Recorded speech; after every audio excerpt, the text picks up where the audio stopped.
Hello everybody.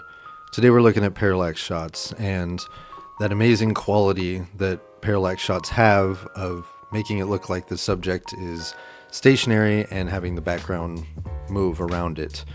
I want to tell you what you could do to take those shots from being good to great. Zoom. It's zooming. When you zoom in on the subject, it becomes more than just the subject. It's about the background, and you have to think about these dynamic movements that are happening around your subject, because obviously who just wants to look at one stationary thing, right? Also, don't forget about your vertical reveals, your vertical parallax shots. These are going to look a lot better too if you zoom in. By the way, thanks for watching too, and if you would just go ahead and like and subscribe if you want to.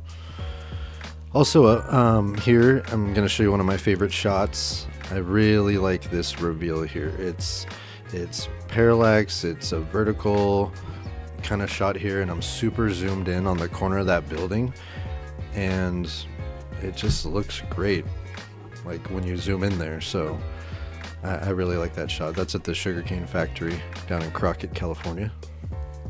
All right, and another shot here. If you're a drone pilot like I am, then you really have so many options for zooming. I have the DJI Air 3.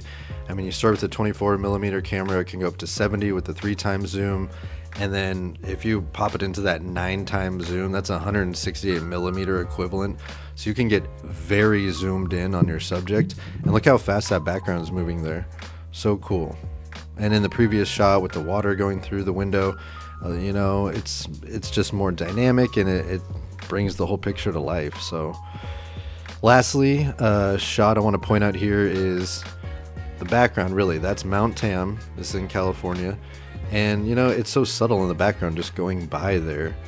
And then on this other side, as soon as you hit those trees, that little foothill, then that's going to get kind of washed out anyways. So zoom in on the subject. That looks nice, right? Vines, you can see them shifting, the shadows there, that foreground's great, and then boom, reveal of Mount Tam right there. That was great. And then you just cut it off, yeah, before you get to the boring other side where it's just going to get washed out. Thanks again, like and subscribe.